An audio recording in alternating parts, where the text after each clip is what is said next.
Thank you very much for your company.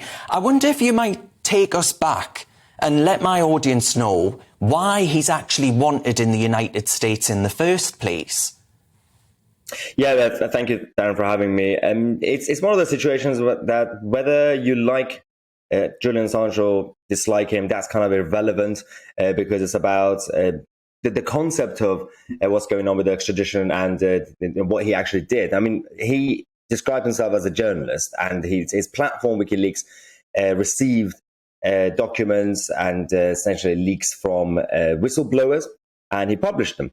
On the one hand, you could say it wasn't really his responsibility on a legal level, and in some areas he didn't need to go through too many checks. But they actually always said, WikiLeaks, that they tried their best to do the due process and checks to make sure everything's kind of fine.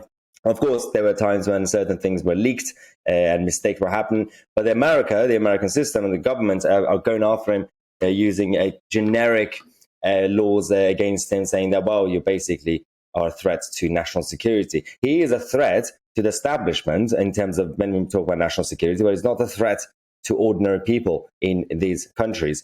But the main problem we have is that my argument is this issue, this debate is not even about Julian Assange himself. It's about UK sovereignty, because thanks to Tony Blair signing a extradition treaty in 2003 with George W. Bush, in order to be a bootlicker and to have him as a bestie, basically he gave away our sovereignty. On the one hand, we have ECHR and the European Union to deal with, and the European judges telling us what to do, but we also have the Americans being superior.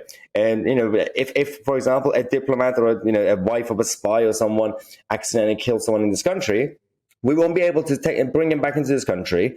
But on the other hand, we have to send Assange, and our Home Secretary would easily sign that extradition document. It makes no sense. So, Mahyar, are you accusing the Home Secretary of being a poodle of the United States of America?